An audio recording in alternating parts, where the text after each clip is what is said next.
أعوذ بالله من الشيطان الرجيم.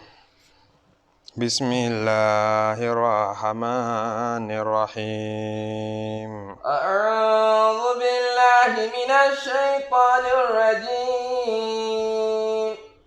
بسم الله الرحمن الرحيم. أعوذ بكلمات الله التامات من شر ما خلق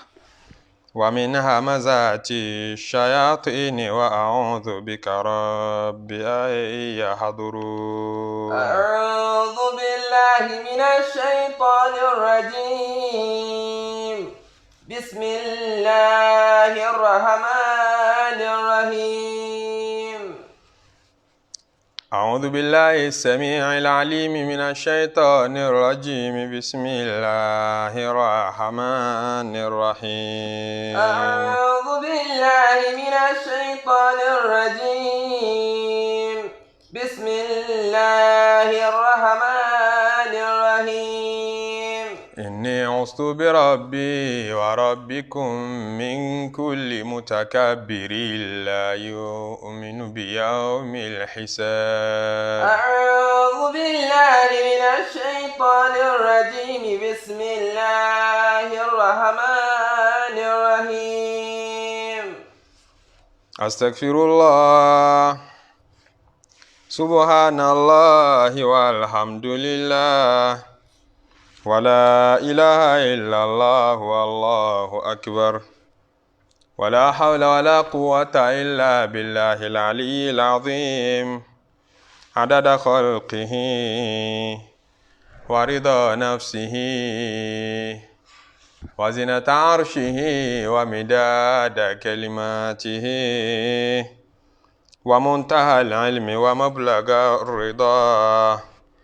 اللهم صل وسلم على سيدنا محمد الشفيع المشفع خير خلق الله وعلى الأنبياء والمرسلين وآلهم وصحبهم أهل الله. أعوذ بالله من الشيطان الرجيم. بسم الله الرحمن الرحيم.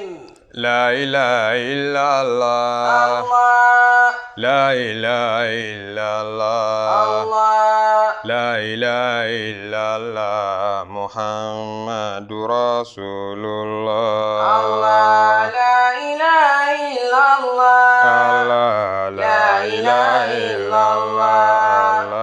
لا إله إلا الله محمد رسول الله. الله يا كريم هب لي الله. مع جفاء جهلي الله. كمرجاك مثلي لم تخيب رجاه. الله. لا إله إلا الله. لا إله إلا الله. لا إله إلا الله محمد رسول الله. الله أنت من تراني الله. تسمع كلامي الله. تعلم مكاني يا ثم لا تنساني. الله. لا إله إلا الله. لا إله إلا الله. لا إله إلا الله محمد رسول الله. الله خالق البرايا واهب لعطايا دافع لمصائبي فاستجب دعائي. الله. لا إله إلا الله. لا إله إلا الله. لا إله إلا الله محمد رسول الله. الله ارحم الفقيرا الله. وجبريل كثيرا الله. أتلك لأسير لطفا يا مجيب الداعي الله لا إله إلا الله لا إله إلا الله لا إله إلا الله محمد رسول الله الله أنت ذو لجلالي الله أنت ذو لجمالي الله أنت ذو لقضاء أنت ذو لفضائل أنت ذو النوالي الله لا إله إلا الله الله لا إله إلا الله الله لا إله إلا الله محمد رسول الله الله ستري العيوب الله واغفر الذنوب الله لا تؤاخذني فضلا منك يا إلهي الله لا إله إلا الله لا إله إلا الله لا إله إلا الله محمد رسول الله أوصل السلام الله أوصل السلام لأهل السلام بدار السلام تحيات وسلام الله لا إله إلا الله لا إله إلا الله لا إله إلا الله محمد رسول الله. gbogbo kíkí gbogbo ẹ̀yìn tó tóbi Ọlọ́run ló tọ́ sí torí at-tahiyyatu lillahi gbogbo kíkí wọ Ọlọ́run ló yẹ ká máa fi kí az-zakiyatu lillah az-zakiyatu lillahi gbogbo ń tọ́ mọ́ jù nínú ẹ̀yìn gbogbo ń tọ́ mọ́ jù nínú ògo Ọlọ́run ló yẹ ká fi tì sí lọ́dọ̀ at-tayyibatu salawatu lillah gbogbo ìrawọ́rasẹ̀ wa èyí tó bá dáa jù níbẹ̀ Ọlọ́run ló ní as-salatu alayka assalamu alayka ayyuhan nabiyyu àlàáfíà Ọlọ́run orí ajẹ́njẹ́ tán Ọlọ́run kó máa bá Ànábì Muhammadu wa rahmatullahi àti kí Ọlọ́run kó bá Muhammadu wa barakatuhu albarka Ọlọ́run kó bá Ànábì Muhammadu assalamu alayna albarka náà ìkẹ́ Ọlọ́run kó bá dúdú ẹ̀yin tẹ́ ń wò wá kó bá wa tá ń sọ̀rọ̀ kó bá dúdú wa gbé assalamu alayna kó bá wọn ọmọ wa assalamu alayna àlàáfíà fún gbogbo àwọn àfáà tọ́kọ wa ń kéwú assalamu alayna àlàáfíà fáwọn òbí tó bí wa wa ala ibadillahi salihina àti gbogbo ẹ̀yin ẹni ire tẹ́ ń fẹ́ tiwa nítorí Ọlọ́run gbogbo ẹ̀yin tí ẹ sọ̀kalẹ̀ sí orí ìkànnì wa láti wá gbọ́rọ̀ Ọlọ́run Suratul Rahman tafsiri wa ọlọ́sọ̀ọ̀sẹ̀ tá a máa mú wa èyí tá a ti bẹ̀rẹ̀ rẹ̀ láti bí ọ̀sẹ̀ méjì sẹ́yìn tá ń bẹ lọ́hun kó máa wo bí agbára wa ti mọ kó wo bí kẹ́ rẹ̀ ti tó kó gbà lọ́wọ́ wa kó fi tàn mọ́lẹ̀ sínú ọkàn wa kó fi wá sínú àwọn ará ilé Ọlọ́run àwọn alul Qur'ani níbi tá a bá a dé òun ni àyà kejì àyà kínní la ṣẹ̀ṣẹ̀ tú níbẹ̀ tá a fi júwe fúnra wa wípé Ọlọ́run ọba ní ń jẹ́ Rahmanu ó sọ súra yìí ní Suratul Rahman ó forúkọ rẹ̀ tó jùlọ ó fi porúkọ súra yìí nítorí pé súra náà ó fẹ́ ṣàlàyé fún wa kí làwọn oore ìkẹ́ ìgẹ̀ tọ́lọ́run ṣe fáwọn ẹ̀dá èyí tó wá bùkátà sí kí làwa náà fi dúpẹ́ Olúwa wa ń júwe rẹ̀ ó ní Ar-Rahman allama al-Qur'an khalaqal insana allamahu al-bayan Ar-Rahman allama al-Qur'an khalaqal insana allamahu al-bayan Ọlọ́run ní Ar-Rahmanu ọba tí ń jẹ́ Rahmanu tá a júwe orúkọ rẹ̀ fún wa níjẹ̀ẹ́jọ́ ọba tí ń jẹ́ bẹ́ẹ̀ tẹ́nìkan ò lè bá pín ó kọjẹ́ allamal Qur'an èyí tó tóbi jù nínú kẹ́ èyí tó tóbi jù nínú àánú tọ́lọ́run ṣe fáwọn ẹ̀dá rẹ̀ ní pé allamal Qur'an ó fi mọ̀ Qur'ani mọ̀ wá ó fi Qur'ani ránṣẹ́ sí wa wípé kó máa jẹ́ ìtọ́nà àti ìtùnú fáwọn àjọ Muhammadu fún dodo ntíjọ́ máa nàbí Ádámù pátápátá àjásí wípé tá a bá ń wá nínú oore Ọlọ́run èwo ló tóbi ju gbogbo oore lọ èwo ló ṣáájú gbogbo oore àṣẹ èyí tó tóbi ju oore lọ tó ju owó lọ èyí tó ju àlàáfíà lọ èyí tó ju ẹ̀mí gígùn lọ ní al-Qur'an oore pọ́lọ̀ ń fún wa lal-Qur'an oore pọ́lọ̀ ń fún wa ní tírà rẹ̀ tó jù lọ bí yàn bá mọ al-Qur'an tó bá ké tó bá kà á tó bá gbọ́ yọ ọmọ déédéé oore déédéé àánú tọ́lọ̀ ń ṣe fún wa látara al-Qur'an gbàtọ́lọ̀ ń fẹ́ máa ka ar-Rahmanu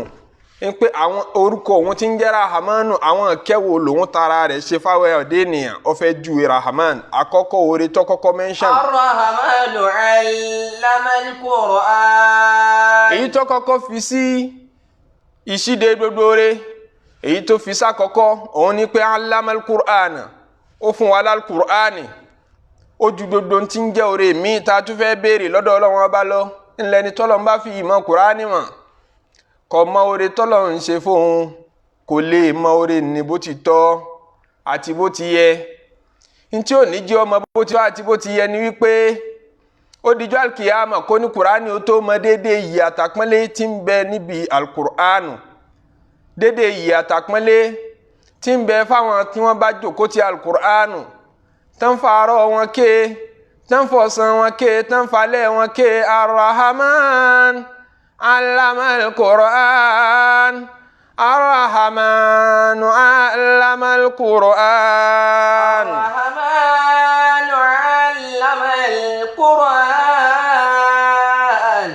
ar-Rahman allama al-Qur'an. nínú súratu al-Imran ńlọlọ́run tí ń ṣàlàyé lẹ́kùnrẹ́rẹ́ fún wa déédéé oore wo ní ń bẹ nínú Kùránì tó ń fi ránṣẹ́ sí wa fún gbogbo ẹ̀dá pátápátá ó ní laqad manallahu suratu Ali Imran aya 164 aya 164 Ọlọ́run ní laqad manallahu alal mu'minina idh ba'atha fihim rasulan min anfusihim yatlu alayhim ayatihi ويزكيهم ويعلمهم الكتاب والحكمة وإن كانوا من قبل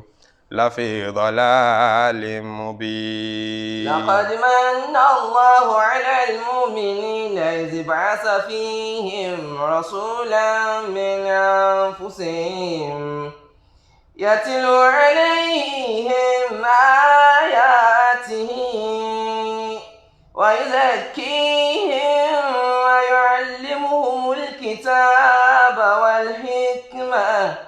وإن كانوا من قبل لفي ضلال مبين. Ọlọ́run ní pàápàá jùlọ oore tó ń ṣe fún wa ọ̀pọ̀ kì í ṣe díẹ̀ fẹ́ni tó bá lákìyèsí tó bá mú oore manallahu oore tí mo ṣe oore ńláńlá ni alal mu'minina fún gbogbo ẹni tó bá gbọ́ Ọlọ́run ọba gbọ́ òun ni wípé ìdìbàtà fihim rasulan. mo gbé dìde láàrin yín òjíṣẹ́ kan tí ó máa jíṣẹ́ Olúwa fún yín ara yín náà ni kìí ṣe ẹni tẹ́lẹ̀ gbédìí ẹ̀ kìí ṣe ẹni tí ó sọ̀rọ̀ tí ò ní yé yín. yatlu alayhim ayatihi. ètò èmi Ọlọ́run ọba ní pé kó máa ké fún yín min ayatihi àwọn àmì àwọ̀ Ọlọ́run àwọn àyà tá a bá fi ránṣẹ́ ìyẹn al-Qur'ani wa yuzakkihim yóò dẹ̀ máa fọ̀ yín mọ́ yóò máa kọ́ yín ní theory wa yuzakkihim yóò máa wá kọ́ yín ní practice rẹ̀ bó lẹ́ ṣe put in ta kọ́ yín in theory ẹ ṣe put it into practice bó lẹ́ ṣe máa rọ́lọ́run sìn bó lẹ́ ti gbọ́ yé ọ̀tọ̀ wa yu'allimuhumul kitaba والحكمة yóò kọ́ yín bẹ́ẹ̀ ti gbọ́ yé wa yuzakkihim yóò wá kọ́ yín bẹ́ẹ̀ ti lò ó. وإن كانوا من قبل لفي ضلال مبين. ọ̀rọ̀ ní tẹ́ bá rántí ṣáájú kí ìsìláàmù tó délẹ̀ yorùbá in kanu min qablu lafi dhalalin mubin tán bá ka bàbá tèmi àti bàbá tiẹ̀ tí ń bá ti mú wọn rí kàdérí ìkeje wọn ti máa ka àwọn ẹlẹ́bọ ń bẹ̀ wọn ti máa ka àwọn olóòṣà ń bẹ̀ tá a bá ti ń kàdérí ìkẹwàá ń pé àwọn bàbá wa Ọ̀yọ́ ni wọ́n ti wá àwọn tó pilẹ̀ bí wa Ìjẹ̀ṣà ni wọ́n ìpìlẹ̀ wọn Ìjẹ̀ṣà ni wọ́n àwọn tó pilẹ̀ bí wa wọ́n ní Abẹ́òkúta wọ́n ti ń bọ̀ àwọn tó pilẹ̀ bí wa wọ́n l'Oǹdó ni wọ́n ti ń bọ̀ wọ́n máa wá tọ̀ lọ títí tí wọ́n fi kà àwọn olóòṣà àwọn ẹlẹ́bọ báwọn bàbá ní ti ṣe làwa náà bá máa ṣe tí ìbáṣọlá ìsìláàmù tí ìbáṣọlá alukùránù ọlọ́run ní wa in kanu min qablu lafi dhalalin mubin. وإن كانوا من قبل لفي ضلال مبين. Olúwa wa yọ wá nínú òkùnkùn ó fa alukùránì yọ wá kúrò ńbẹ̀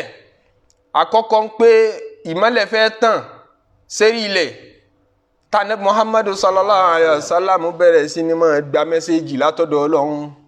òun làkọ́kọ́ àṣepọ̀ ilẹ̀ àti sánmọ̀ àṣepọ̀ ní ti wáyé rí nígbà táwọn ànábì Ọlọ́run tó ṣáájú Muhammadu tí gbogbo wọn jíṣẹ́ nígbà táwọn ànábì Ìsá ti lọ alayhi salatu wa salamu táwọn tó dé lẹ́yìn rẹ̀ dàwérú tó padà di pé wọ́n ń pe Ìsá lọ́mọ Ọlọ́run wọ́n ń pe Jésù ní Ọlọ́run fún rẹ̀ nígbà míì wọ́n ní pé Olúwa ni ó ní ìpín mẹ́tẹ̀ẹ̀ta nínú ẹyọkan ní Trinity ní pé Olúwa wá extend ìwásílé ayé ìwásílé ayé Olúwa ní àwòrán ọmọ ènìyàn ló dá Ànábì Ìsá ó dà wọ́n láàmú wípé a ṣe lè bímọ kọ́mọ́ ní bàbá kò séyàn tí ò ní bàbá n tó mú Maria lóyún tó fi wá bí Jésù tí Jésù ò sì ní bàbá ajá sí pé Ọlọ́run ọba ní bàbá ẹ̀ wọ́n lọ́lọ́run ló wá sílé ayé Olúwa wa ń sọ fún wọn nínú Kùránì ló fi yanjú ẹ̀ kí ó ti dàrú mọ́ yín lójú àwọn Kìrìsìtẹ́nì fẹ́ sin lọ́hun lọ́kàn wọn fẹ́ ṣòòṣà Christianity wọn gbàgbọ́ nínú òòṣà Kìrìsìtẹ́nì ó dógun tó lóòṣà wọn ó dógun tẹlẹ́bọ kó dàdé ní bẹ́ẹ̀ ni Ìsá tẹ̀yin náà ń pè lọ́mọ Ọlọ́run Ìsá tẹ̀ ń pè nígbàkejì Ọlọ́run ẹ̀yin náà ti dolóòṣà Olúwa wa ń sọ fún wọn nínú Kùránì ló fi yanjú ẹ̀ ní fi ń sọ fún wa kí oore tóun ṣe fún wa lára Kùránì kì í ṣe díẹ̀ ká ní òsì Kùránì ni òkùnkùn yẹn ọba bà wá náà lójú pé bó ní Jésù ṣe jẹ́ ọmọ ṣe lè wà kọ́mọ ní bàbá irú oyún wo Màríà ní Olúwa ní bó ṣe jẹ́rìí inna mathala Ìsá àpèjúwe Ìsá indallahi lọ́dọ̀ Ọlọ́run kamathali Ádámà kò yàtọ̀ sí ti Ádámà títí Ìsá bá lè yà yín lẹ́nu ó dẹ̀ gbé ti Ádámà yẹ̀ o èwo ló yẹ kó yà yín lẹ́nu jù khalaqahu min turabin ṣebí Ìsá tiẹ̀ níyà bàbá ni ò ní Ádámà tí ò wá níyà tí ò ní bàbá ńkọ́ thumma qala lahu kun fayakun tẹ́nìkan bá tọ́ sí kọjọ́ ọmọ Ọlọ́run ní Ádámà ló yẹ kọjọ́ ọmọ Ọlọ́run kì í ṣe Ìsá ó yẹ kó kílèmù ìjọmọ Ọlọ́run ṣáájú Ìsá ó dá Hawahu nǹkan tá a dá látara Ádámà ta nìyẹ́ tá a bá tiẹ̀ pé Ádámà ní bàbá fún Hawahu ta nìyẹ́ òun náà níyà tó bá yẹ kẹ́ ẹ ṣe mọ látara Ìsá ó yẹ kẹ́ ẹ ṣe mọ látara Hawahu ó yẹ kẹ́ ẹ ṣe mọ látara Ádámà ntí bẹ́ẹ̀ ni pé kò sí ń táwọ̀ Ọlọ́run ọba ò lè ṣe kò sí ń táwọ̀ Ọlọ́run ọba ò lè dálẹ́jọ́ kò sí ń tágbára ọ̀ká òkùnkùn yẹn ń bẹ nílẹ̀ kí Kùránì ó tó dé Kùránì ló wá dé nígbà tí Kùránì bẹ̀rẹ̀ sí ní sọ̀kalẹ̀ relationship ilẹ̀ àti sánmọ̀ ó wá dira wọn mú padà ìmọ́lẹ̀ wá bẹ̀rẹ̀ sí ní sọ̀kalẹ̀ Olúwa wa ń sọ pé laqad manna Allahu 'alal mu'minina oore tí mo ṣe fún yín kì í ṣe díẹ̀ ìdè ba'atha fihim rasulan min anfusihim. ìgbà tí mo gbé Muhammadu dìde láti máa wá jíṣẹ́ Kùránì fún yín láti máa wá ké ìmọ́lẹ̀ ní fún yín kó máa là yín lójú tíyẹn bá róòṣà lọ́dọ̀ àwọn olóòṣà tíyẹn ríbi tán ti ń pè é tó dàbí ìgbà pé ń jẹ́ tòótọ́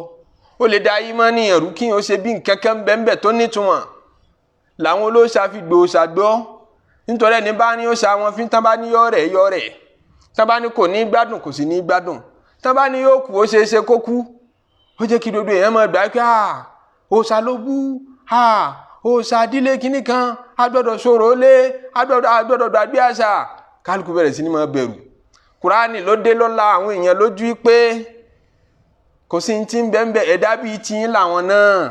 gbogbo ń tẹ́ ń pè lẹ́yìn Ọlọ́run yẹn àwọn náà ń bẹ lọ́hun ni ewé náà ń bẹ lọ́hun àwọn ẹranko ń bẹ lọ́hun kódà àwọn òkúta ń dákọ̀ Ọlọ́run ọba ìbádùn náà mùsàlùkùn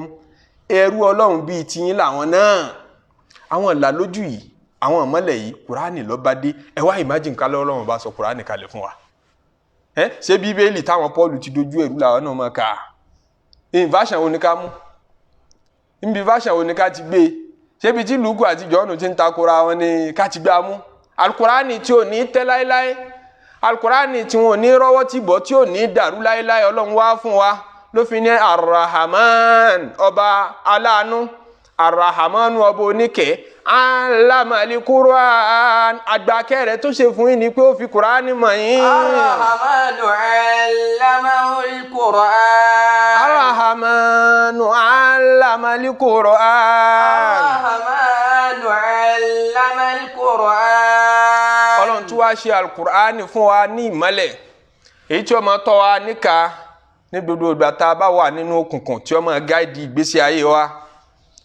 àwọn orúkọ tá Kùránì ń jẹ́ pọ̀ a bá pè ní Kùránì gẹ́gẹ́ péré ní Qur'an Olúwa pè Al-Kùránì nínú Kùránì ní Qur'anu ó tún pè ní Al-Kitabu ó pè ní Ashifa'u ó tún pè ní Ar-Rahmatu ìkẹ́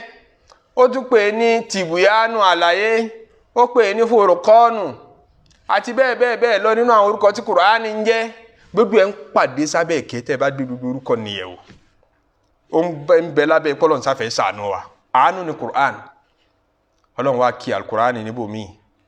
nínú Suratul Ma'idah aya 15 Ọlọ́run ní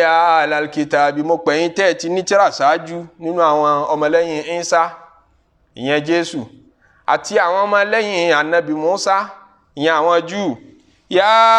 ahlal kitabi mo pè yín tí ẹ ní tírà lọ́wọ́ qad ja'akum rasuluna yubayyinu lakum kathiran mimma kuntum tukhfuna minal kitabi wa ya'fu an kathirin qad ja'akum minallahi nurun wa kitabun mubin. Ya ahlal kitabi qad ja'akum rasuluna yubayyinu lakum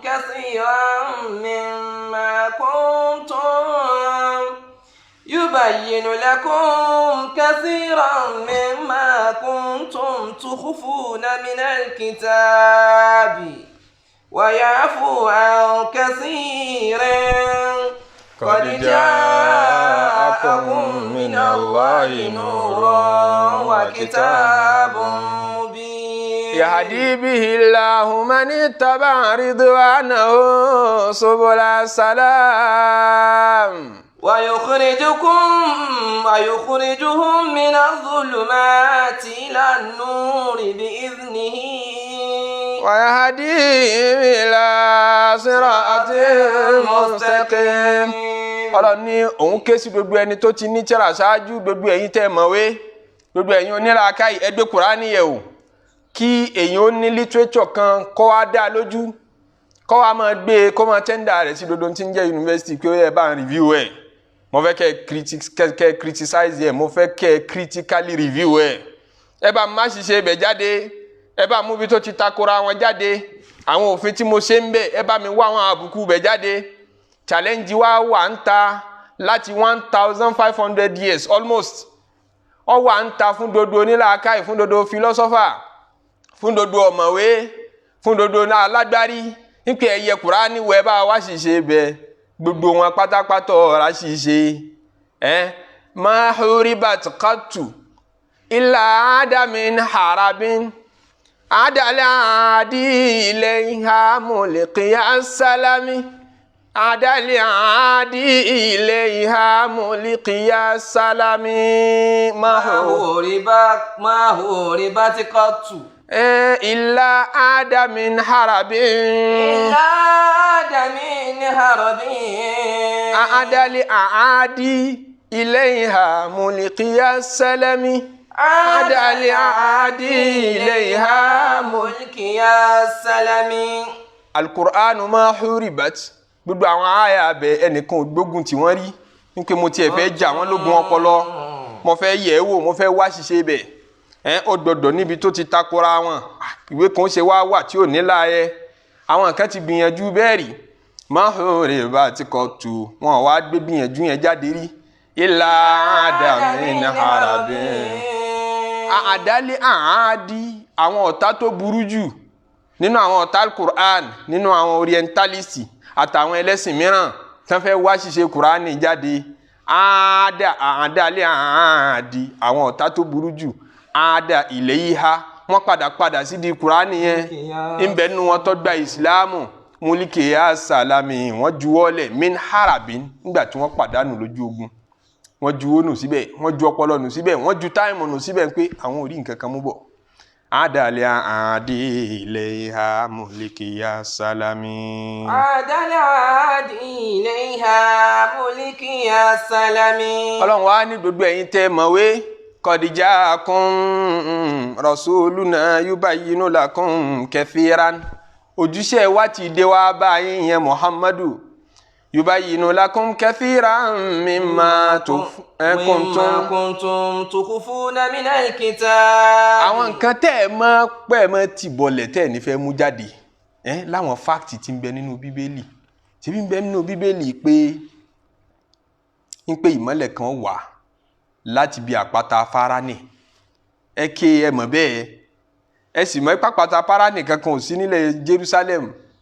ẹ mọ̀ pàpàtà Fáránì kankan ò sí ní gbogbo ilẹ̀ Síríà lápapọ̀ táwọn ànábì yín ságbé ẹ mọ̀ pé ibi tápàtà Fáránì wà náà ní Mọ́kà nísìnyí bẹ́ẹ̀ nu bíbélì pé àsọkalẹ̀ ń bẹ ike ìmọ́lẹ̀ ni ó wà láti bí àpáta Fáránì Ismaila sì ló gbé Mọ́kà ìyẹn ni pé náà àwọn ọmọ Ismaila ìkan ó dìde tí ó jà ànábì Ọlọ́run ó yé eyín síbẹ̀ àtàwọn fáàtì míì náà tó kù nù tíra èyí ṣe tẹ̀ ń gbé e pamọ́ ja'akum rasuluna òjíṣẹ́ wa ti dé o yubayyinu lakum kathiran mimma kuntum tukhfuna min al-kitab. àwọn kan tẹ́ ẹ mọ́ ti bọ̀ lẹ́nu tíra tẹ́ kì í fẹ́ sọ síta fáwọn ọmọlẹ́yìn ó ti bẹ̀rẹ̀ sí ní ṣàlàyé ẹ̀ ọ̀pọ̀ níbẹ̀ tó mójú kúrò tí ó ṣàlàyé. qad ja'akum minallahi nuran wa kitabun mubin. qad ja'akum ó ti dé báyìí o gbogbo yín pátápátá gbogbo aráyé minallahi nurun ìmọ́lẹ̀ látọ̀dọ̀ Ọlọ́run ọba wa kitabun mubin àti tírà lálàyé ṣẹ́sìrì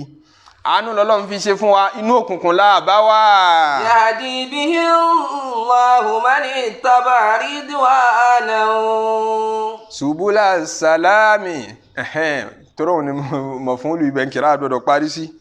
yahdi bihi Allahu man ittaba'a ridwanahu subula salam. pẹ̀lú Al-Qur'ani yìí lọ́lọ́run ó máa wá fi mọ̀nà mani taba ridwanahu ẹni bá tẹ̀lé yọ́nú Ọlọ́run tọ́jú wọlé ìkébi tí Qur'ani bá ń fà mí lọ mo ṣe tán àti lọ bẹ̀ yóò mọ mọ̀nà subula salami àwọn ọ̀nà àlàáfíà ẹ gbádùn ayé tẹ́ bá ti ń kúrò nínú òkùnkùn ẹ máa bọ́ sínú ìmọ́lẹ̀ ẹ sì máa mọ̀nà ẹ máa gbáyé gbádùn ẹ jẹ́ máwọn example mélòó kan wá àwọn àríwòye látinú ṣẹ̀ríà ìsìláàmù èyí tá a fi lè júwe wasatiyatul ìsìláàmì ń pé ìsìláàmù lẹ̀sìn tí ń bẹ lójú ọ̀nà èyí tá a lè fi júwe wípé ìsìláàmù lẹ̀sìn tó kó àwọn èèyàn kúrò nínú òkùnkùn bọ́ọ̀nù mọ́lẹ̀ èyí tá a lè fi júwe wípé ìsìláàmù lẹ̀sìn tí ń fa láàfíà tí ó fẹ́ jẹ̀gbọ̀n nínú ayé ṣáájú tẹ́lẹ̀tẹ́lẹ̀ rí kó tó di wípé anabi Muhammadu sallallahu alaihi wasallam dé kó tó di kọ́lọ̀ ń gbé dìde kó tó di pé Kùránì bẹ̀rẹ̀ sí ní sọ̀kalẹ̀. ìyàwó Aisha radiyallahu ta'ala anha ó pìtàn fún wa wípé ọ̀nà mẹ́rin ọ̀nà mẹ́rin ni wọ́n fi fẹ́ yàwó nílẹ̀ Lárúbáwá ṣáájú ànábì sallallahu alayhi wa sallam. Ọ̀nà mẹ́rin wọ́n fi fẹ́ yàwó. Ọ̀nà alákọ̀ọ́kọ́ òun ni kí baálé tó níyàwó ńlé yóò sọ fún yàwó rẹ̀ wípé mo fẹ́ kó lọ bá akọgun lágbájá. Akọgun ni bóyá jagunjagun ńláńlá kan ni. Mo fẹ́ kó bá ọ sùn kó láṣepọ̀ pẹ̀lú rẹ̀. Àsìkò tí ó sì gbé dìde pé kí wọ́n lọ bá láṣepọ̀, àsìkò tó bá rárí dájú pé ìyàwó wọn ò sínú oyún ni. Yóò ṣe menstruation dáadáa, yóò rí pé ó ti mára, yóò rárí dájú pé kò sóyún lára ẹ̀. Kóyún yẹn má bàa dàpọ̀. Yóò wá gbé dìde lọ sọ́dọ̀ akọgun kan, bóyá jagunjagun ńláńlá kan tó gbajúmọ̀, abálágbára kan, abálágbárí kan ńlá káyì kan, abákọrin. Wọ́n fẹ́ bírú ẹ̀ lọ́mọ. Yóò wá gbé ìyàwó rẹ̀ dìde pé mo fẹ́ kó lọ láṣepọ̀ pẹ̀lú rẹ̀. Ìwọ́n sì jọ lájọsọpọ̀ pẹ̀lú alágbára ọ̀hún náà pé mo fẹ́ kó bá ìyàwó mi sùn. Wọ́n ti ṣe nu o, náà fi mọ́ pé gbogbo àwọn ẹ̀rà yẹn ní jahiliya, àsìkò táwọn ọmọ kankan. Ìgbà tí Kùránì dé tó bẹ̀rẹ̀ sí ní sọ̀kalẹ̀, ńlá àwọn mùsùlùmí tó gba ìsìláàmù náà alárúbáwá àwọn náà ń pẹnu pọ̀ pé àwọn àsìkò òun ní jahiliya, àsìkò táwọn ọmọ kankan. Tẹ́yọ̀ ń pẹ́ ni tí ó bá mọ nǹkan onímọ̀ pé wọ́n mọ̀ títí tí ó fi rẹ́ ni tọmọ ńjọ́ bá bẹ́ni tọmọ pàdé ni ó ṣẹ̀ṣẹ̀ mọ́ discover àìmọ̀ rẹ̀. Wípé kúlàmọ́ àdábà ní dáhàrú ara ní nákọ́sọ̀ àkìlì. Gbogbo ọjọ́ tí ìgbà bá kọ́ mi lẹ́kọ̀ọ́, ẹlẹ́kọ̀ọ́ kan sọ bẹ́ẹ̀ o. Gbogbo ọjọ́ tí ìgbà bá ń kọ́ mi lẹ́kọ̀ọ́, ara ní nákọ́sọ̀ àkìlì ní ṣẹ̀ṣẹ̀ mọ́ discover pé àṣẹ làákàyè mi ò pé. Àṣẹ nǹkan bá yọ ọ̀yẹ́ kórí bẹ́ẹ̀. Fàyíṣà Màsídàdé tó ẹlẹ́ máa. Zádání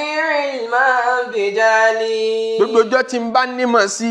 ìmọ̀ tí ń mọ̀ sí yẹn ní yóò tún wá jẹ́ kí n mọ̀ pé àìmọ̀ kan mi pọ̀. Àṣẹ tí ń mọ̀ pọ̀. Nígbà tí Kùránì dé ní Lárúbáwá ṣẹ̀ṣẹ̀ mọ̀ ipa sálá ìmọ̀ kan làwọn tẹ́lẹ̀. Nígbà táwọn ń ṣẹ̀ṣẹ̀ mí àwọn ọmọ ipa ìmọ̀ kan ni yóò mú ìyàwó ẹ̀ lọ sọ́dọ̀ ẹnìkan pé bá ń bá a sùn. Ó dẹ̀ nọ́mà lójú gbogbo aráàlú kì í ṣàyọ́ṣe. Ẹni tí wọ́n ṣe tí gbogbo ará yóò tún kí wọn kú oríire ní pé tó ti bọ́ bá a sùn, tó ti wá lóyún, gbọ́dọ̀ wá bá a dé báyìí, wọ́n tún kíra wọn kú oríire lérí ẹ̀, wọ́n ó ṣe kó mẹ́ ẹ̀.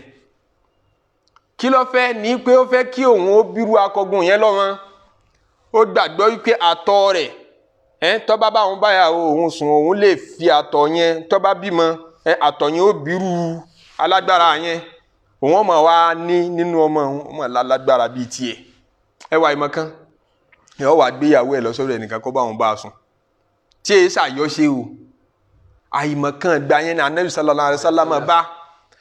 Ìyàwó Àìṣà ní ọ̀nà kanu nínú ọ̀nà tí wọ́n máa fi fẹ́ra wọn gbà náà, tí relationship máa gbà. Kẹ́ fi mọ̀ à ń sọ eléyìí ká fi mọ̀ ntí Kùránì transform nínú ayé, ntí Kùránì yí padà nínú ayé. Kó mọ̀ ẹ̀yin obìnrin tẹ́ gbà pé Kùránì ló ta yín. Ó daṣọ bò yín lérí ó ní kẹ́ mọ́ borí káàkiri. Ó ní kó ru ọmọ mú yín, ó lè lo hijabu. Ó lè borí wọn ṣe ní wàásí fún ọ. Ó rẹ̀ tí Kùránì ṣe nú ọ̀rọ̀ obìnrin wá gbọ́. Bí Kùránì ṣe yí ìgbésí ayé àwọn obìnrin padà àti bí wọ́n ṣe wà tẹ́lẹ̀tẹ́lẹ̀ rí kí Kùránì ó tó bẹ̀rẹ̀ sí ní sọ̀kalẹ̀. Wọ́n máa wá tì lọ sọ́dọ̀ ọkùnrin kan pé kó bá a sùn, pé a fẹ́ bírú ẹ̀ lọ́mọ. Ìkan nìyẹn. Ìyàwó Àìṣà ní ọ̀nà míì tí wọ́n tún gbà ṣe relationship nígbà náà. Òun ní pé káwọn ọkùnrin kan ó ṣara wọn jọ. Wọ́n ní tó 10, àwọn ráhàtù kan wọ́n dín ní 10, wọ́n lè jẹ́ 9, wọ́n lè jẹ́ 5. Wọ́n wá parapọ̀ bá obìnrin kan sùn, kìí ṣàyọ́ṣe o, sísítẹ́mù tí gbogbo wọn mọ̀ sí ni o. Sísítẹ́mù táwọn òbí wọn, àwọn ọ̀rẹ́ wọn náà kí wọn kú oríire pé ṣe ti ṣe é tán. Wọ́n wá jọ bá obìnrin kan sùn. Obìnrin tán bá sùn yìí ṣaṣẹ́ o, àjọsọ gbogbo ẹ̀ mutual agreement ló bá dé. Tán bá a sùn tán, yóò wá lóyún. Tán bá ti rárí dájú kó ti doyún, yóò wá bímọ. Tó bá bímọ tó bá ṣe díẹ̀ tí ara rẹ̀ ti tutù, tára rẹ̀ tó ti jiná, wọ́n wá ké sí gbogbo àwọn àgbàlagbà ẹbí náà wà ńbẹ̀. Àwọn mélòó ló bọ́ sùn jọ́ sí? Àwọn 5, àwọn 7, àwọn 8. Wọ́n kó wọn kalẹ̀, gbogbo wọn náà kúnlẹ̀. Wojú gbogbo wọn. Nínú gbogbo wọn ta ló fẹ́ gbọ́mọ fún? Ta ló wù wọ́n láti kó jẹ́ baálé ilé rẹ̀ tí ó máa ṣe bàbá fọ́mọ rẹ̀? Ta ló fẹ́ nínú gbogbo wọn? Wọ́n láwọn ń ṣe bẹ́ẹ̀ nítorí pé àyẹ̀bá máa fẹ́ kí ó wọlé ọkọ tán kọ́ máa rí kọ́kọ́ òun ò lè ṣe dáadáa. Àṣọ ń ṣẹ́jú 2 lọ́kọ òun, àṣọ ń ṣẹ́jú 3 ni. Afẹ́kọ̀ọ́ tó bá tó tọ́ wọn wò many options, as many as possible. tọ́ dodo ẹ̀ o tó bá ti wá tọ́ o officially ni kì í ṣàyọṣe o nkè ó dé tiẹ̀ nìkan tún dé tiẹ̀ nìkan kọ́ o ẹ kó dodo wọn sí lọ́dọ̀ kí dodo wọn tẹ̀ tí wọ́n bá ti wá ṣe é tán kọ́ wa mú ìtọ́ bá wọn kọ́ wọn ká tẹ́lẹ̀ yìí mo gbádùn jù ẹni tó bá gbádùn ẹ̀ jù nínú dodo wọn náà ni ó gbọmọ fún yọ wá gbọmọ yẹn fún ìyẹn ni òun ló jogún ẹnu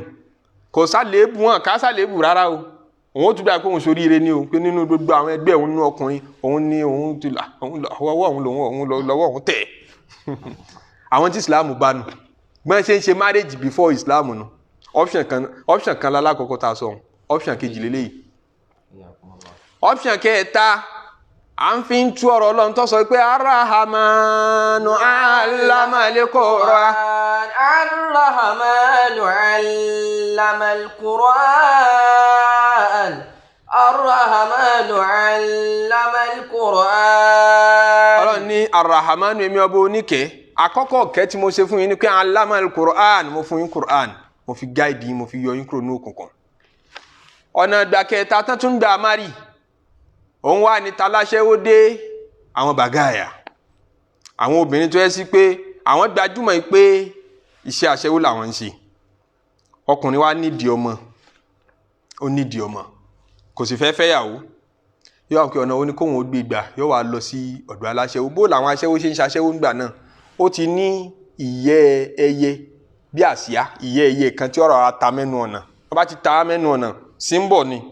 ń pé olóṣó ni ń gbénu léyìí tẹ́ ẹ bá ní bùkátà ní kẹ́ yabẹ̀ kí o sì mówó ẹ dání kó pé bá ṣe ṣe nù kódà nínú Mẹ́kà kìí ṣe pé ní àwọn ibìkan lẹ́rẹ́ ní Mẹ́kà ní everywhere ńlá Nábì bá sallallahu alaihi wasallam ẹ wà wọlé tọ̀ ẹ lè pọ̀ nínú ọkùnrin ṣe mọ̀ pàṣẹwó àwọn tán wọlé tọ̀ nínú oṣù kọ́ mọ́ yé wọn bí ọba ti bọ́wọ́ rẹ̀ bá ṣe yá sí nínú ọjà ni lọ́sẹ̀ kọ́ mọ́ yé ọkùnrin tí ń wọlé tọ̀ ká tó wá póṣù tó bá ti wá doyún tẹ́ bá ti lájọsọpọ̀ pé mo fẹ́ kí n tèmi bá wá bí kì í ṣe pé kí n kàn ṣe kí n máa lọ mo nídìí ọmọ yọ máa wá kíyèsí iye ọkùnrin mélòó ni ọba òun láṣepọ̀ ní oṣù tó bá ti wá doyún yóò mú orúkọ dúdú àwọn ọkùnrin yẹn yóò mú lọ sọ́dọ̀ ẹni tán pè ní àwọn kọ́fà àwọn yàtọ̀ sálá gbígbá wọ́n yàtọ̀ sálá àwọn ológun míì sì máa kó yẹn náà papọ̀ mọ́nú sáfíìsì ẹ̀ àwọn tí wọ́n mọ̀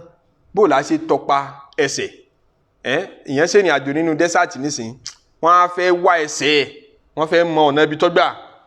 wọ́n bá ti ń bu yẹ̀pẹ̀ lẹ́ńlẹ̀ wọ́n mọ bá ṣe máa fi wá ẹsẹ̀ fi tọ́ka pé ọ̀nà ibi báyìí ìlú báyìí lọ́lọ́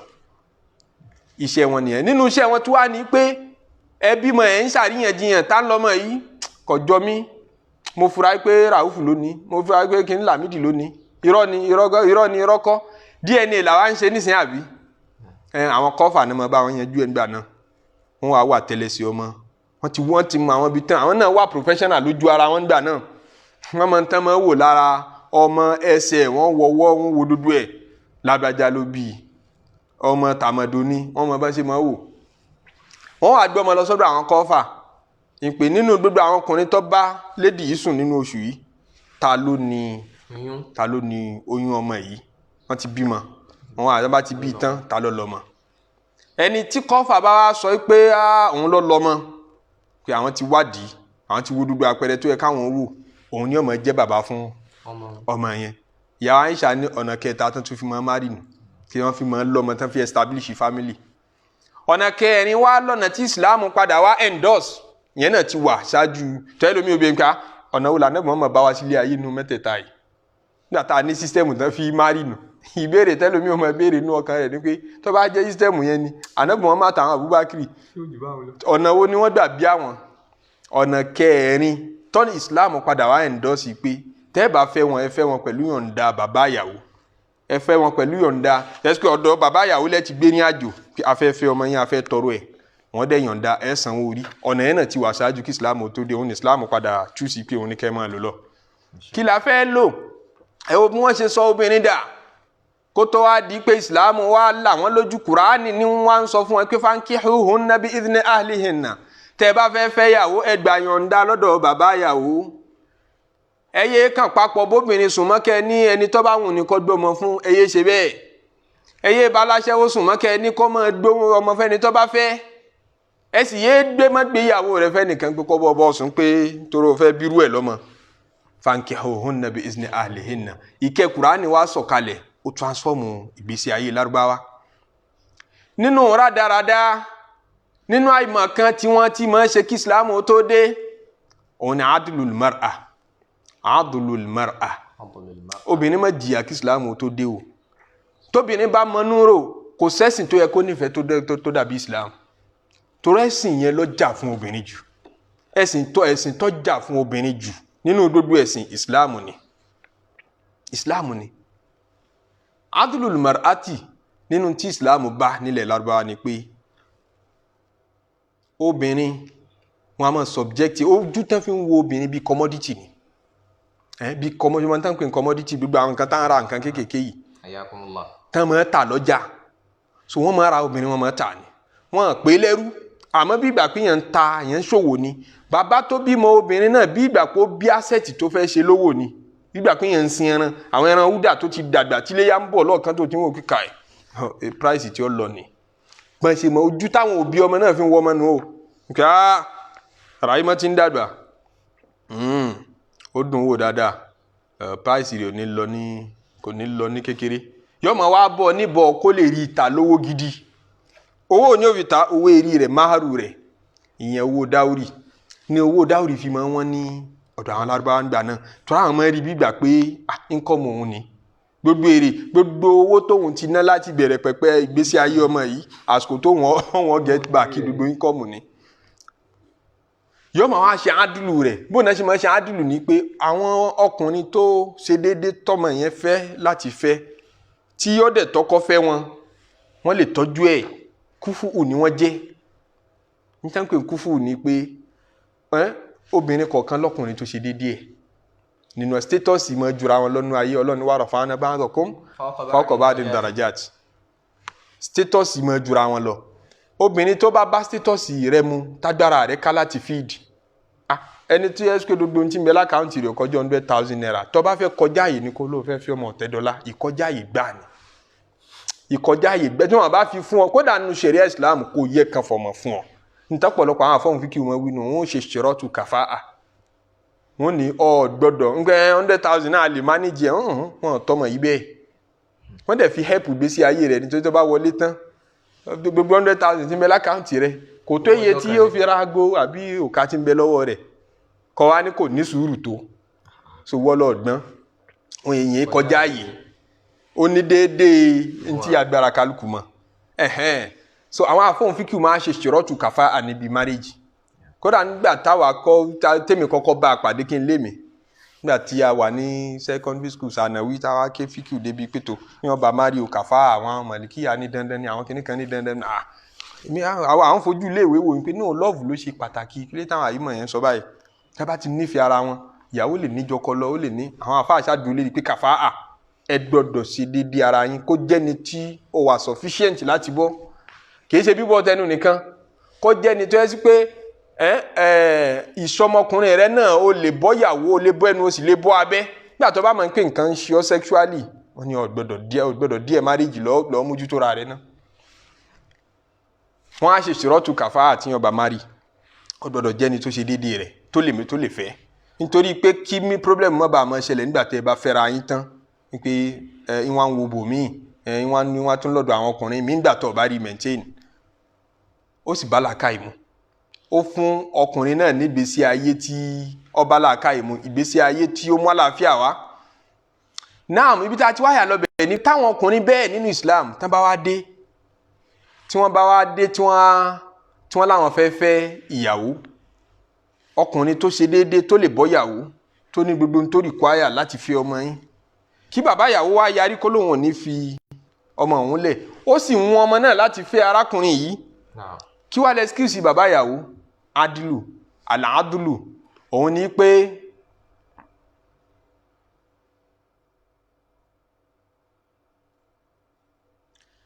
ká tó gbé anabi sallallahu alayhi wa sallam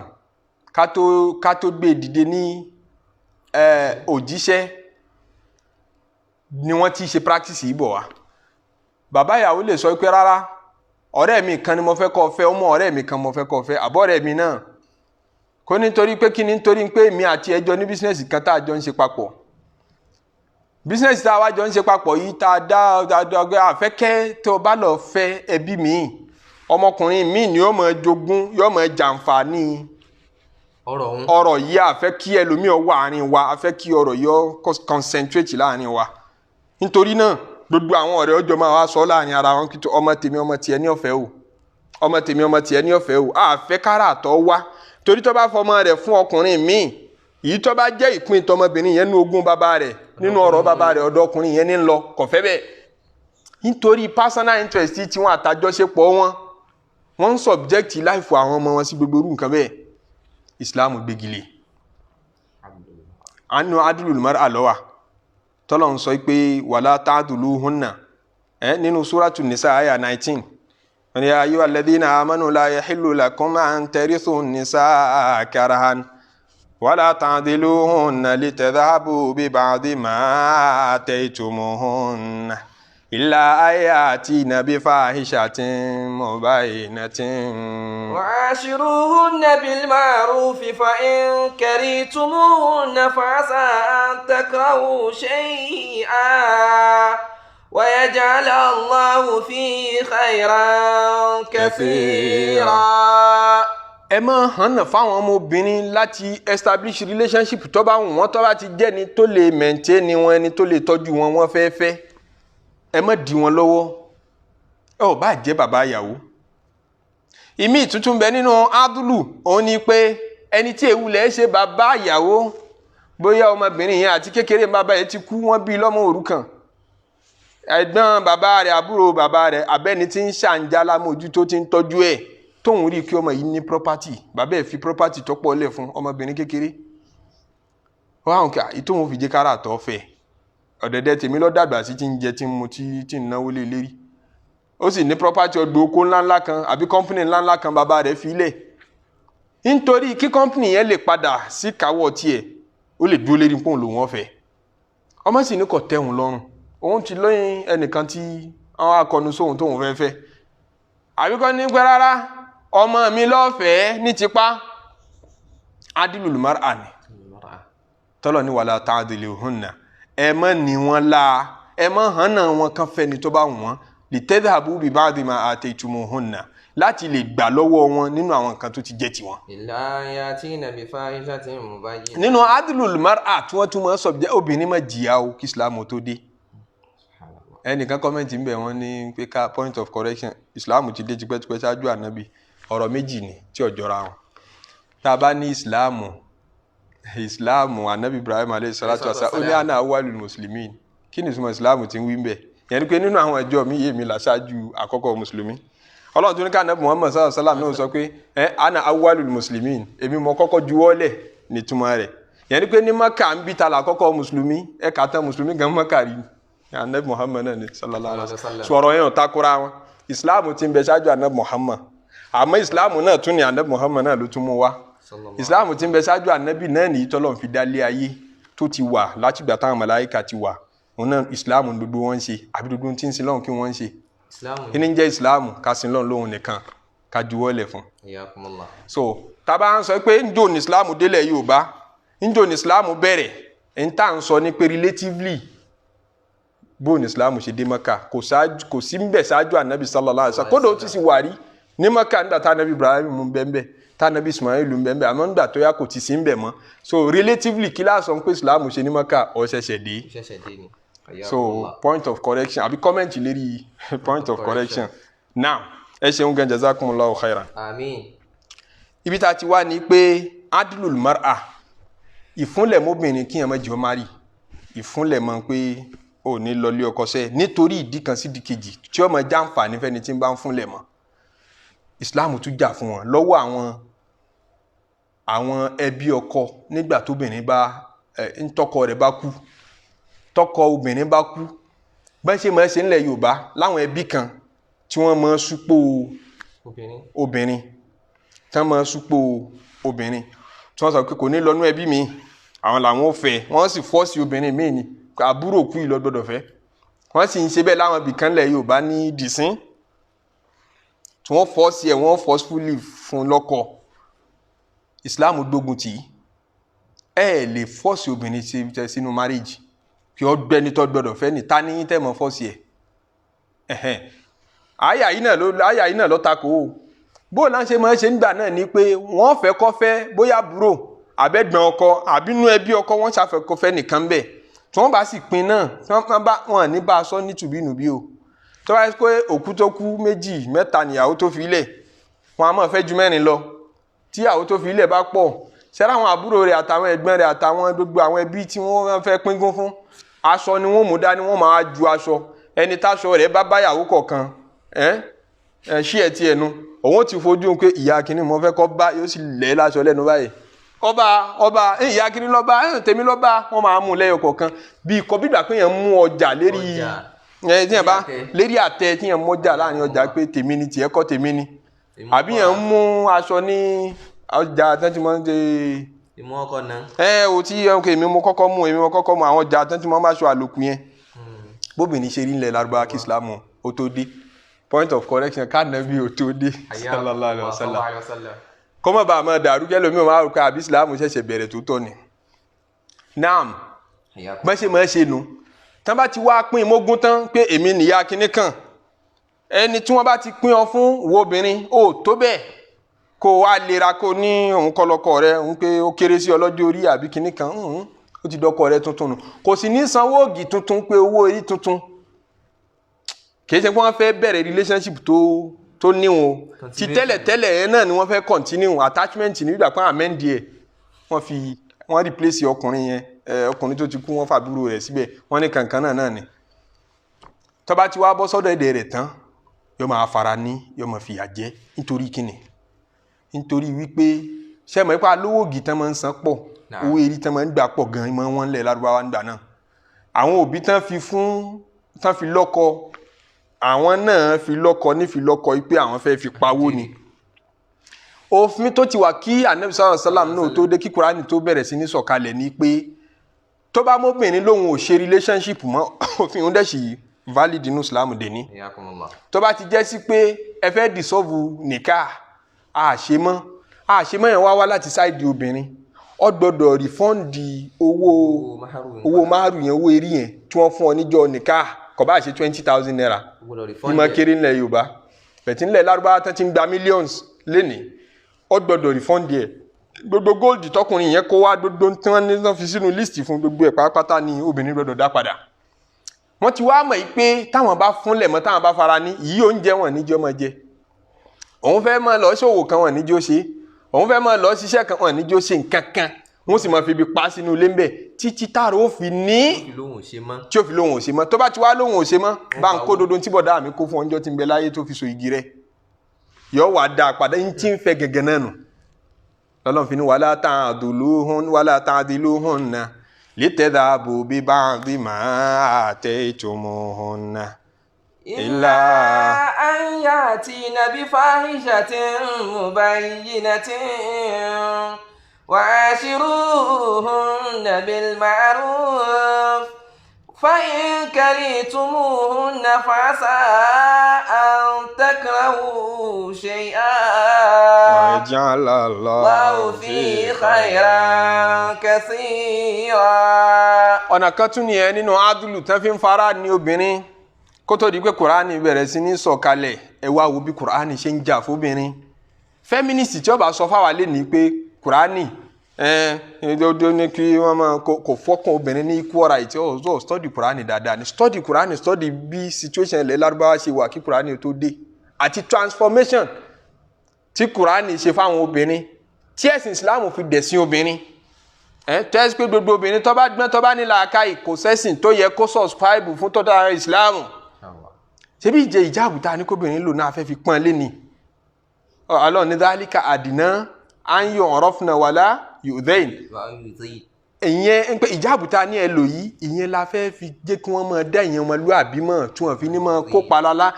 kópa lára bá yín tí yẹ ọkùnrin kọkùnrin ò ní máa síntọ́ sí ọ lára lọ́nà àbùkù kábùkù ò ní máa kàn ọ́ lọ́nà nítorí àpọ́nlé la fi dáṣọ ẹ̀yẹ fún kó tó á di pé aṣọ ẹ̀yẹ yẹn wá daṣọ tí obìnrin rí láṣọ àbùkù lẹ́nu pèmí lẹ́ẹ̀ máa wá dúró pa ó gbàgbé pé tí ń bẹ nínú sàárè jù bẹ́ẹ̀ lọ. Naam, ọkùnrin tí ó bá wá jogún obìnrin nígbà míì ó lè má ní interest láti fẹ́, ó sì lè má ní interest láti dè é mọ́lẹ̀ mọ́ fara ní títí tí ó fi lóhun fẹ́ mọ́ lọ tí ó fi wá gbowó lọ́wọ́ ẹ̀. Nígbà míì yóò kàn fi lọ́kọ òun gangan yóò mọ ìyàwó ẹ̀gbọ́n ẹ̀ ni o, ìyàwó àbúrò ẹ̀ ni o tí wọ́n pín kàn, àbí ìyàwó ọmọ ẹ̀ tí wọ́n pín kàn, yóò wá fi lọ́kọ.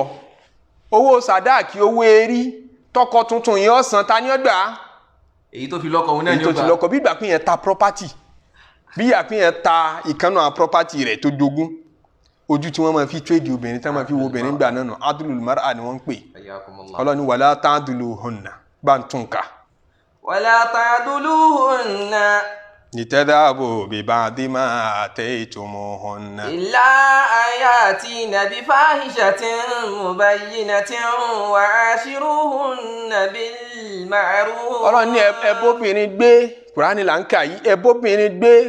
pẹ̀lú dáadáa, ẹ ṣàánú wọn. Ashiruhunna bil ma'rufi, ẹ bá wọn lò pẹ̀lú rere.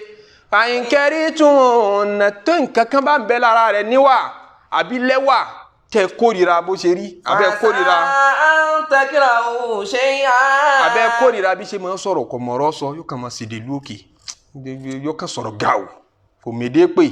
kò mọ bí yẹn ṣe máa wà romantic. Ọwọ́ àti torí ẹ̀ kórìíra Ọlọ́run fáǹsà ń tẹ́kẹ́ráhù ṣe yàn, àyèmọye ìgbà nìyẹn máa kórìíra nǹkan kan wá ẹ̀. Waja'alallahu fi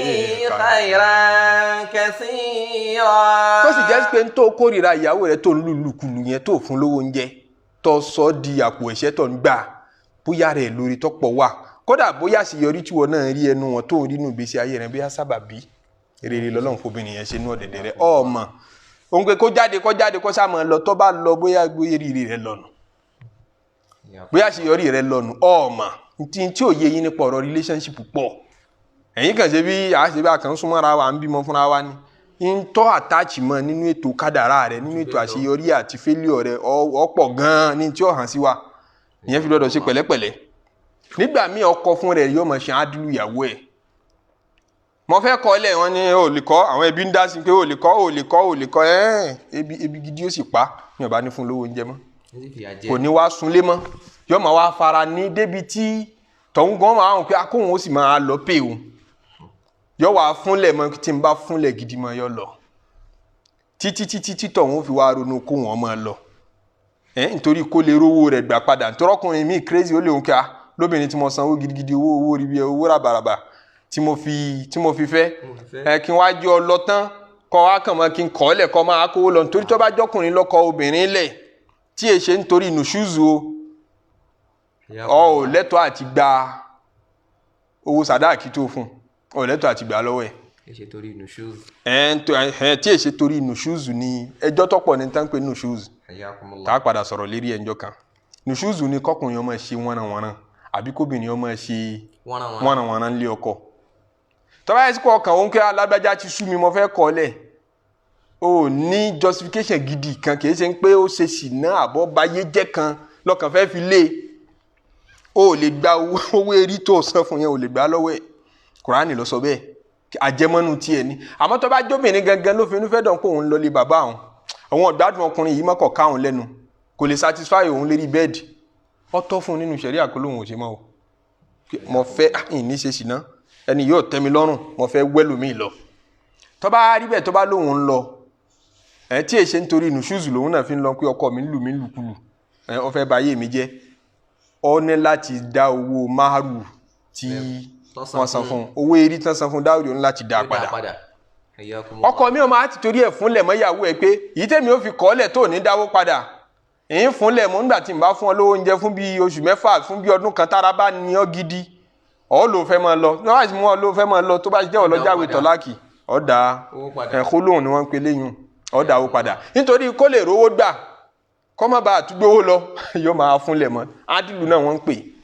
Ọlọ́run wa ní la yahillu lakum an tarithu nisaa karha, kò tọ́ fún yín kẹ́ ẹ máa jogún obìnrin tipa. Wala ta'duluhunna ẹ má fúnlẹ̀ mọ́ wọn pẹ̀lú relationship. litadhabu bi ba'di ma ataytumuhum. nítorí kẹ́ lè rí bí kílèmù díẹ̀ nínú àwọn owó tẹ́ ti fún wọn rí tẹ́lẹ̀. illa an yatina bi fahishatin mubayyinatin. àbí tó bá jóbìnrin wọ́nranwọ́nran tó kọjá ààyè ló kù. wa ashiruna bil ma'ruf. ẹ fi dáadáa bóbìnrin yín gbé. fa in karihtumuhunna. tẹ́ bá kórìíra àwọn obìnrin yín lè ní tẹ́rí tí ó dùn mọ́ yín lára wọn. fa'asa an takrahu shay'an. ọ̀pọ̀lọpọ̀ nígbà tẹ́ máa kórìíra nǹkan kan tó sì jẹ́ sí wípé. wa ja'ala Allahu fi khayran kẹfẹ́ra tó jẹ́ pé tẹ́ ń kórìíra yẹn oore tí ń bẹ ń bẹ fún yín ọlà tí ń bẹ ń bẹ fún yín kò níwọ̀n. bóyá ẹ̀mí kúkúrú lọ kọ wá tí wọ́n sọ pé ẹ̀mí kúkúrú ni ó lò láyé. àmọ́ nígbà tó ti lọ́mọ tọ́jú ìyàwó rẹ̀ tó lọ́mọ ṣe dáadáa sí tó lọ́mọ kẹ́ lójú ọmọ kẹ́ nímú àsìkò ẹ̀mí gígùn àtàásìkì tọ́pọ̀ fún ó lè jẹ́ ńlá ń wo ìpè ẹja jẹ́mi tiẹ̀ ní ogun toró òun ní ń fìdí ẹni tá a lẹ́mìí rí ó ṣe kíni tí ó gùn ìwọ tẹ́mi rí ó kúrú lọ fẹ́ mọ́ fìdí ẹni tẹ́mi rí ó gùn àwa ní kẹ́mi tiẹ̀ ní ogun torí ẹ̀ bóyá ní sábàbí níjọ́ tó bá ní ọmọ kẹ́rù lọ wọ́n náà lọ sàárè nù ó ti ṣe ń tó wá assignment rẹ tó kù nínú ilé ayé ó ti parí ẹ̀ nù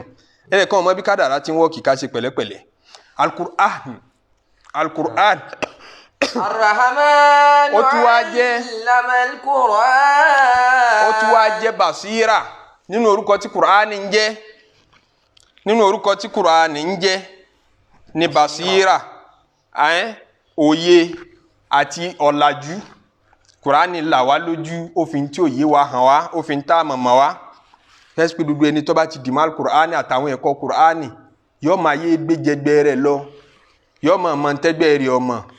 kò ní ìdíkan sọ fún un pé kò kàwé ní òjò lajú ṣéṣù ka Qur'an yanjú náà ó gbọ́dọ̀ lajú tọrọ lajú ti parí sínú Qur'an àbá tún wá ikímọ̀ tá à ń wá ìlàkà ìsọdọ̀ ìwé tá a tún lọ ṣe kọ́ọ̀sì kan à ń wá akúnra wọn ni kó tún lè pọ̀ sí i àwọn Qur'an tọ́ka yẹn ẹ má pè ló pè mọ́ tọrọ lọ ní hádà basairu linnasi àbíbò ló ṣe wí Ọlọ́run sọ ní inú Suratul An'am káwọn náà lè ṣí 104 Suratul An'am 104 náà. قد جاءكم بصائر من ربكم بصائر من ربكم فمن أبصر فلنفسه ومن عمي فعليها وما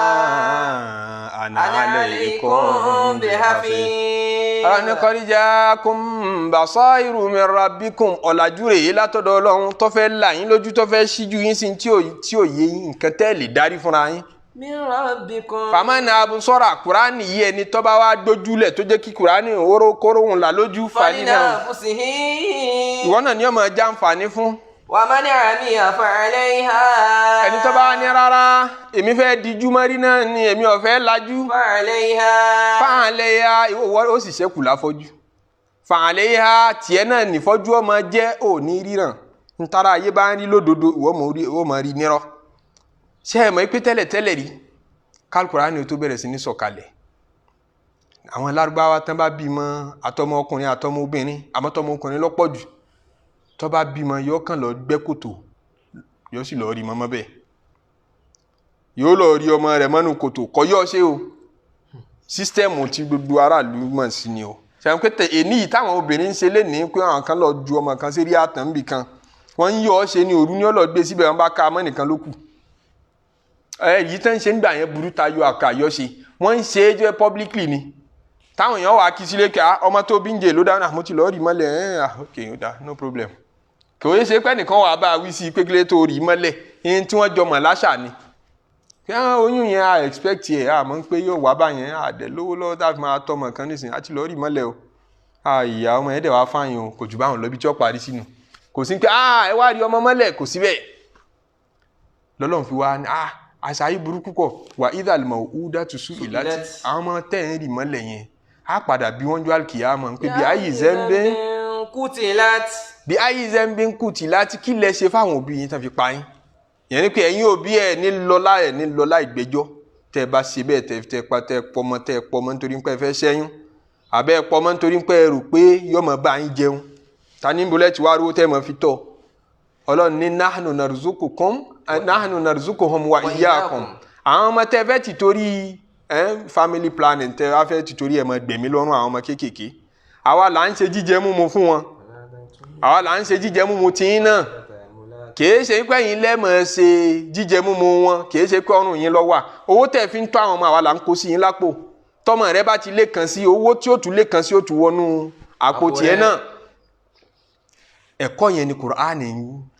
ní sọ̀kalẹ̀ ní kọ́ gbogbo wa ní ìgbésí ayé fi yí padà. Umar ibn al-Khattab wo rẹ̀ sọ́njọ́ kan hajj tó ṣe gbẹ̀yìn ní kó tó kú ó ti dàgbà àgbà ti dé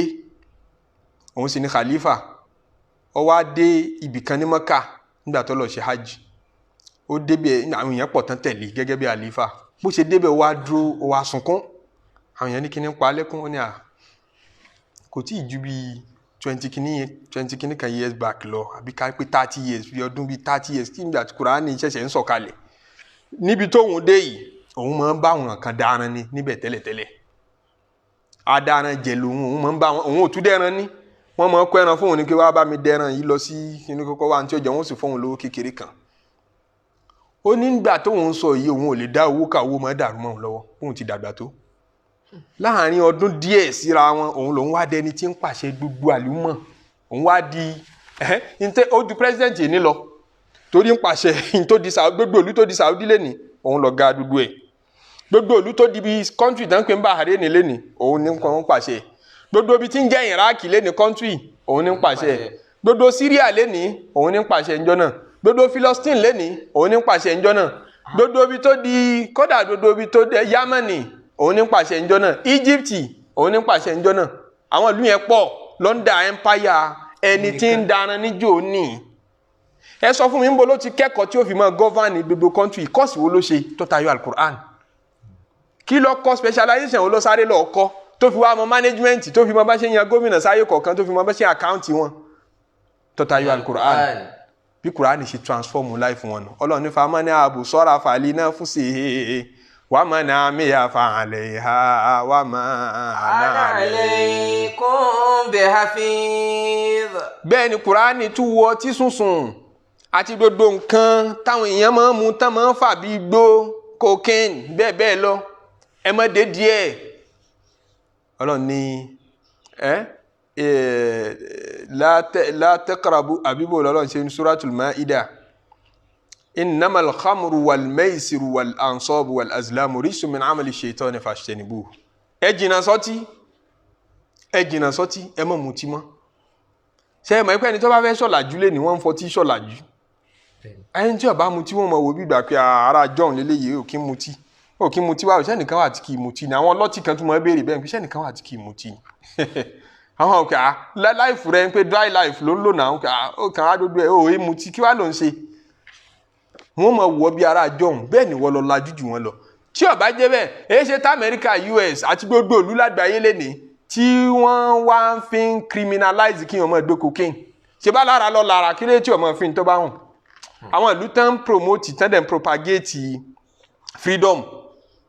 lágbàáyé lénìí èyí ṣe tí wọ́n allow freedom débi kan wọ́n allow igbó mímu àti cocaine kí lè tí wọ́n fi limit sí freedom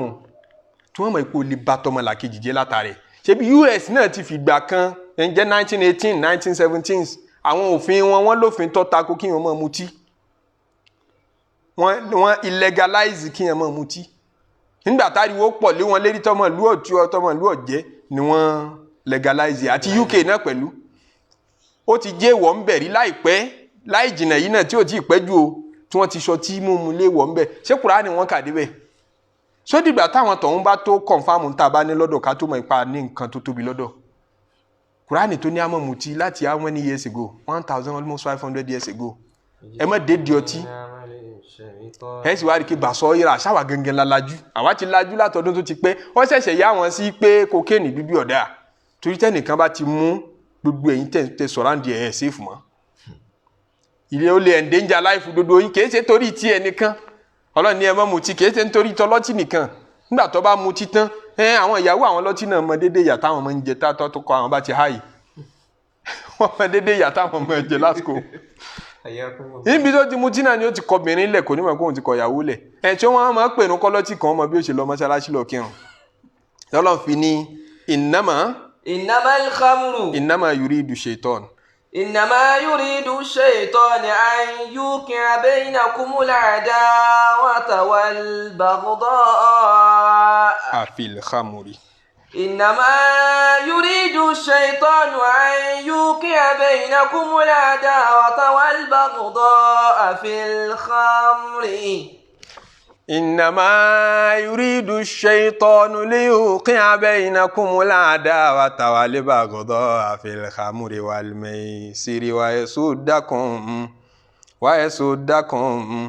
عن الصلاة ويصدكم عن ذكر الله وعن الصلاة فهل أنتم منتهون. Ntí ṣẹlẹ̀ ńbẹ̀ ni pé tíyẹn bá ń ka Kùránì lọ tó bá dúró níbi títúmọ̀ ò ti dúró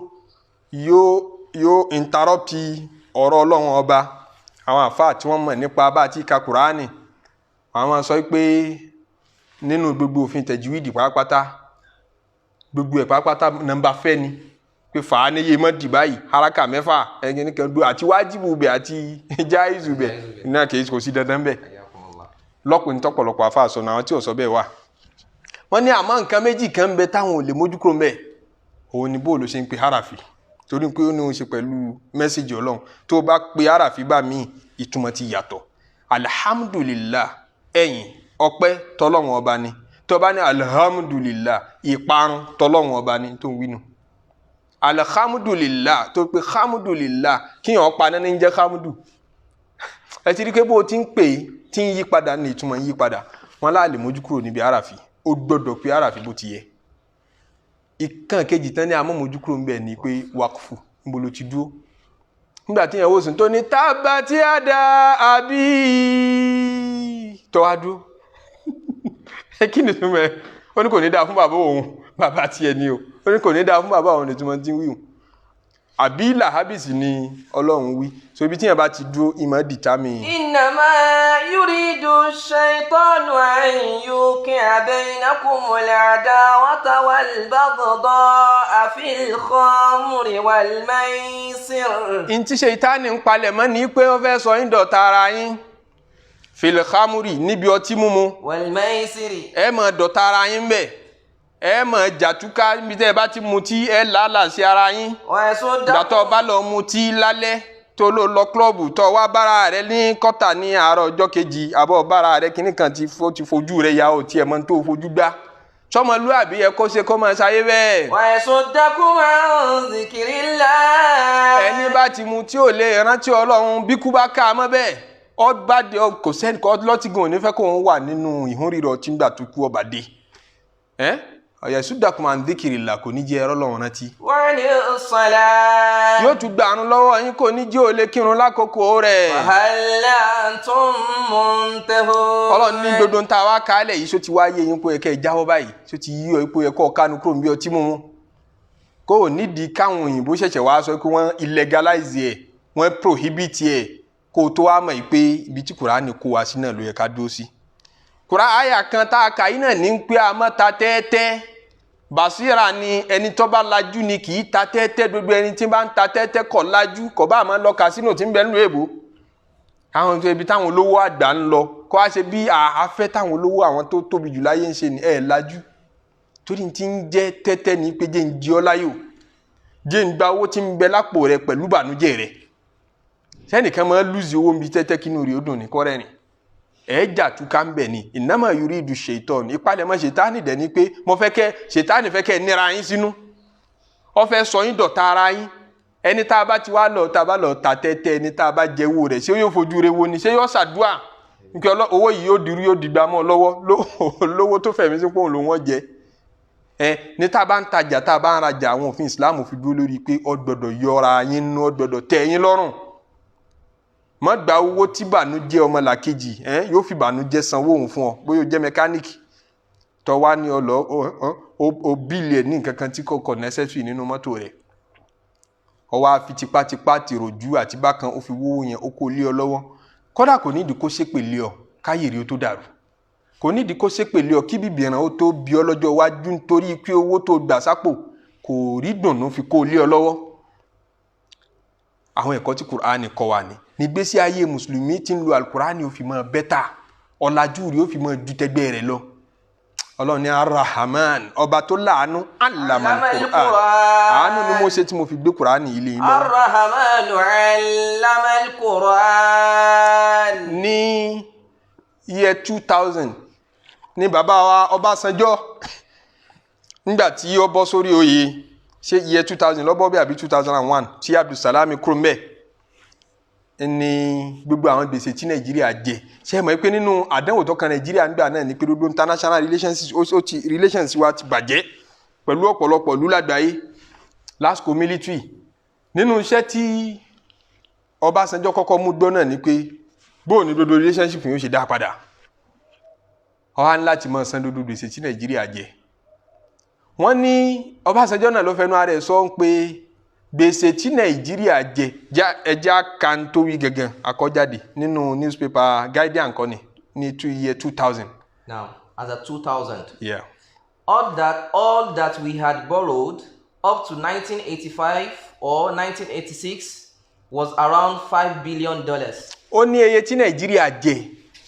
as at 1985 sí 1986 tá a jẹ ní gbèsè tá a yá lọ́wọ́ Paris Club àbí yóò dàbí pé Paris Club náà wọ́n ti yáwó ọ̀hún kò kọjá $5 billion. $5 billion lówó tá a yá jẹ gbèsè jù báwọn lọ as at 1985 1986 ẹ máa gbọ́ yòókù. And we have paid around $16 billion. Iye tá a ti wá fowó yẹn san gbà wá tá a jẹ gbèsè $5 billion a ti fi dá $16 billion a ti fi san ìlọ́po mélòó nù ìlọ́po mẹ́ta a jẹ $5 billion a ti san $16 billion a ti san jùlọ́po mẹ́ta lọ. Èlé náà nìyẹn o èlé tọ́lọ̀ ní amọ́gbà tí Kùránì ní amọ́gbà abẹ́ rí nǹkan Kùránì ní ẹmọ́gbà owó èlé sọ wá dẹni tí ń fi $5 billion san $16 billion àwa san tán kí ló tún wá ṣẹlẹ̀. Yes. Tòun ti bẹ́ẹ̀. We are still being told. Wọ́n tún sọ fún wa wípé. That we owed around $28 billion. Ó tún kù $28 billion tá a tún san. Wọ́n tún sọ fún wa pé ó kù $28 billion tá a ti èlò la yá. $5 billion.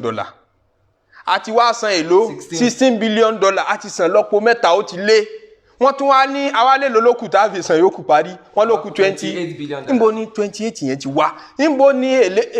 ṣe 11 tó lé lérí 16 yẹn tó fi ju 5 lọ́mọ ló ti wá? Iṣẹ́ wo wọ́n ń ṣe tá a fi ń kówó lé wọn lọ́wọ́ báwọn ní Nàìjíríà táwa náà tí yó?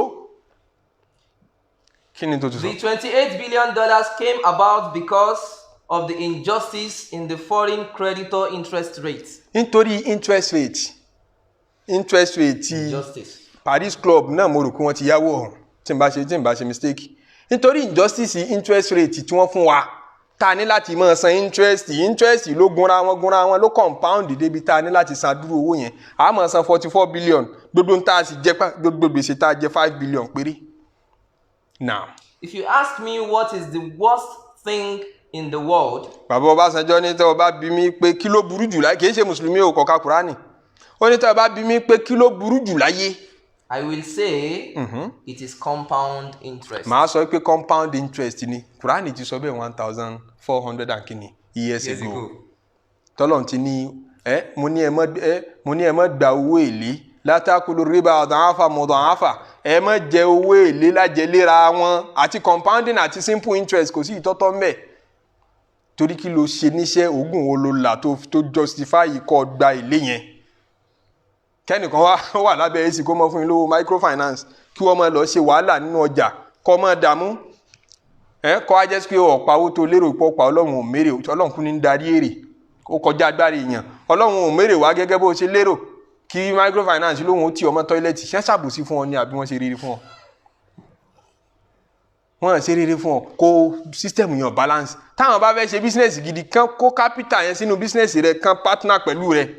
kẹjọ máa pawó kẹjọ máa jèrè níjọ́ tẹ́ bá lose kẹjọ lose kó ní percentage tẹ́jọ máa share ní ti Islam gbé wá fún wa nù tẹ́ mọ́ gbèlé torí yóò jẹ́ káwọn kan máa lówó àníjù yóò jẹ́ káwọn kan máa tòṣì àtàjù society ò ní balance. Ọlọ́run ní Ar-Rahman níbi tá a ti yà lọ́nu àfilẹ́ ìṣàlàyé fún wa nítorí àsìkò wa ti pé kí ni ìkẹ́ t'Ọlọ́run ṣe fún wa látara al-Qur'an kò lópin a kàn fún wa ní example mélòó kan ni ó ní allama al-Qur'an nígbà tó kọ́kọ́ fẹ́ sọ àkọ́kọ́ yìí tó tóbi jù nù kẹ́ tóun ṣe fáwọn mùsùlùmí through al-Qur'an through orúkọ tí ń jẹ́ Rahman òun ní pé allama al-Qur'an òun fún wa ní al-Qur'an abẹ́lọ́n kó má ṣàfimọ́lẹ̀ al-Qur'an sínú ìgbésí ayé wa Àmín. má ṣe wá lẹ́ni òkùnkùn Àmín. má jẹ́ akọ́yìn sí Qur'an Àmín. má ṣe wá lọ́ta al-Qur'an Àmín. ọlá títóbi ọlọ́run Àmín. ọlá àánú ọlọ́run Àmín. ọlá la ilaha illallah Àmín. gbogbo ẹ̀yin tẹ́ ń gbọ́ wa ibi tẹ́ ti ń rówó ra dátà tẹ́ fi ń rọ́jú ọlọ́run níjọ́ tán bẹ́ẹ̀ o Àmín. ọlọ́run wa jẹ́ àjọba níbi ó lérè o Àmín. bá a ti ń ṣe èyí kó dirú kó digba fún wa níwájú ọlọ́run Àmín. tó bá dijọ́ àlùkìyámà ká bá a nínú iṣẹ́ rí kódà kó jẹ́ lọ́lọ́run wò máa la tí ó fi ṣe wá lọ́mọ àlìjánà kó fi forí ẹ̀ṣẹ̀ wa jìn wá àtàwọn òbí wa náà àtàwọn àfáà wa kí àforíjì wọn bá gbogbo wọn ọlá títóbi ọlọ́run alala ilaha illallah alala ilaha illallah alala ilaha illallah muhammadu ya rasulallah alala ilaha illallah alala ilaha illallah alala ilaha illallah muhammadu ya rasulallah subhana rabbika rabbil izzati amma yasifun wa salamun ala al mursalin walhamdulillahi rabbil alamin